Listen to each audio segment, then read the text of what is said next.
So apparently people just got the memo that video game consoles are a luxury item, not a necessity. It's not like a utility. It's not like your electric bill or your gas bill.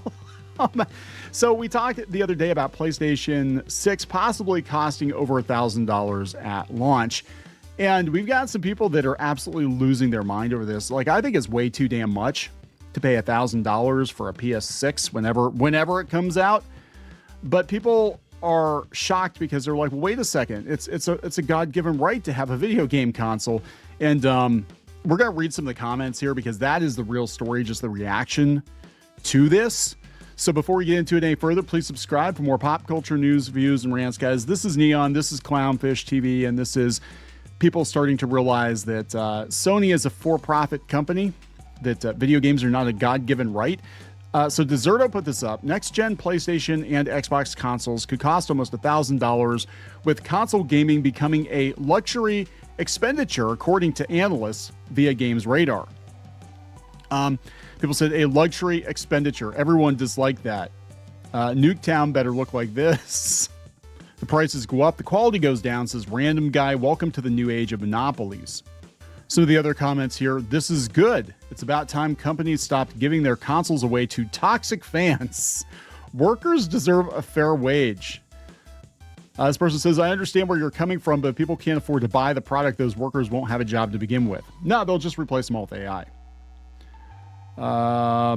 Companies are making more money than ever before, so they already make enough as it is to pay their workers fairly. They just choose not to. Okay, so this starts to devolve into a conversation like, well, hey, if these companies make more profit, then they can pay everybody $100,000 a year in full benefits. They only have to work 32 hours a week, right?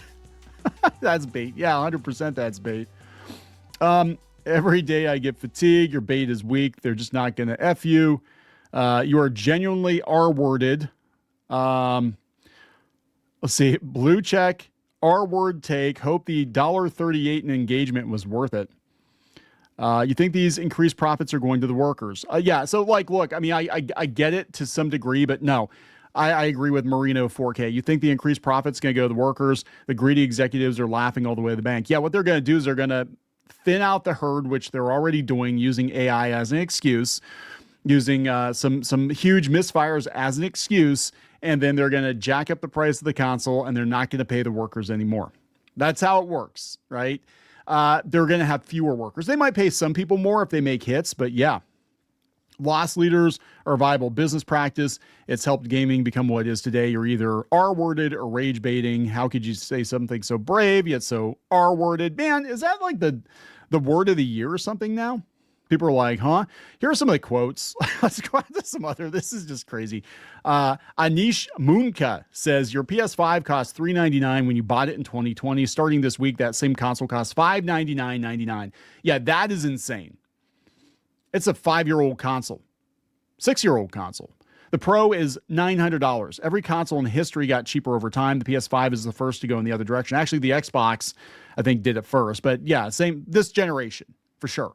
And the reason has nothing to do with gaming. The world's memory chips are made by just 3 companies. Well, that whole thing is going to change. I don't know if the PS6 is going to cost $1,000 now because a lot of the memory chips were supposedly tied up by OpenAI, and then Sam Altman pulled another fast one on, I think it was Samsung, said that they were going to buy like $40 billion worth of chips or something. Or no, it was Micron, I think.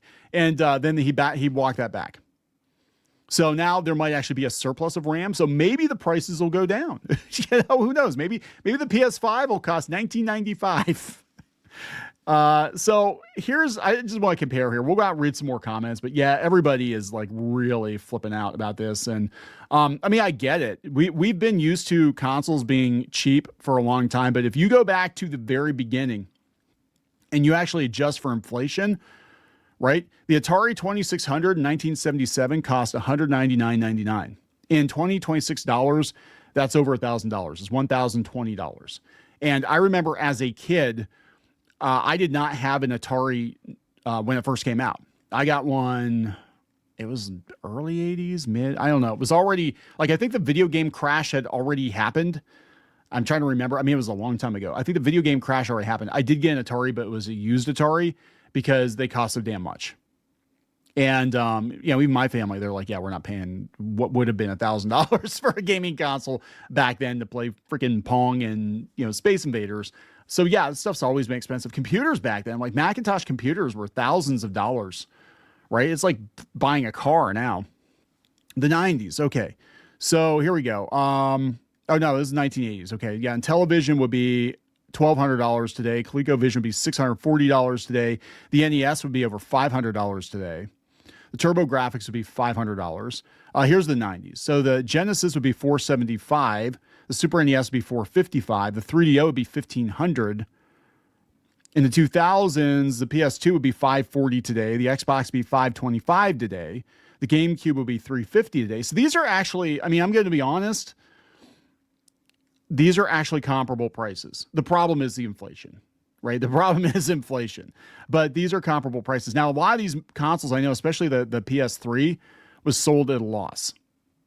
And they sold it as a loss because they wanted to get the install base in. And they were also trying to get, back then we had the Blu-ray versus HD DVD war.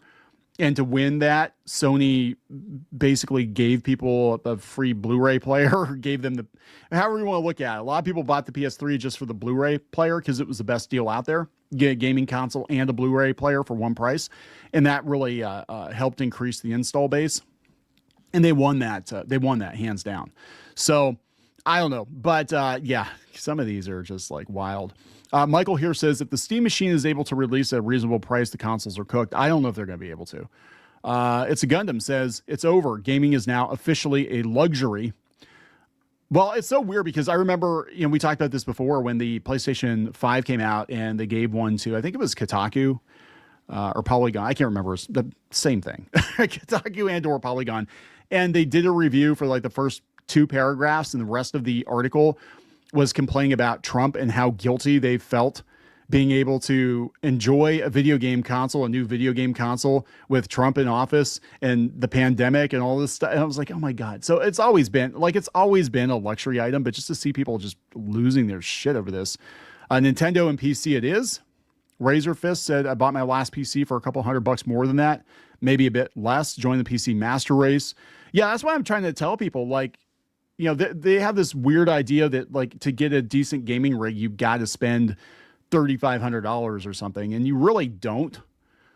But again, with the RAM prices, maybe you did at one point, beginning of this year. $1,000 digital only, seasonal pass, no exclusive gaming, having $100 games, paperweight, says Moshi Moshi Moan. Arrow says, yeah, I'm going to be moving to PC for my third party games after this generation. It's more expensive.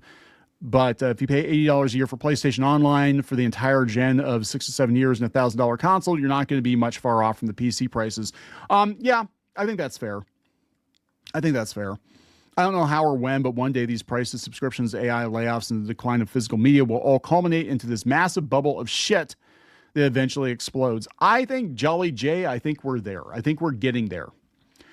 People are going to get so tired of everything, all the new shit, that I think this is a big reason why people are going back to retro gaming, why they're going back to analog tech. They don't want to deal with all this. They're like, you know what? My 30-year-old N64 still works fine. My PC from 5 years ago still plays games from 5 or 10 years ago just fine. Maybe I'll upgrade it a little bit, spend a couple $100, upgrade it. I don't need a new computer. I don't need a new console. I don't need to subscribe to 15 or 20 different streaming services. In fact, this month we're going through and we're actually canceling a bunch of streaming services because I'm like, we've been subscribed to whatever channel for 5 years, and I don't remember the last time anybody's watched it. And that's what these companies depend on. They depend on you basically forgetting you subscribed, and then they just keep billing you, and it all piles up, right? Claypot says, I know I've been very wee-pilled lately, but I think the market could not be more primed and ready for an affordable console with a smaller scale, more affordable games. Thank you. Actually, what I would love to see is somebody come up with a console that's maybe PS2, PS3 era graphics. It costs $199, $200, maybe $300. It's couch play. It's like a real throwback, right? The graphics don't have to be the best. It doesn't have to always be online. In fact, it's better if it's not online.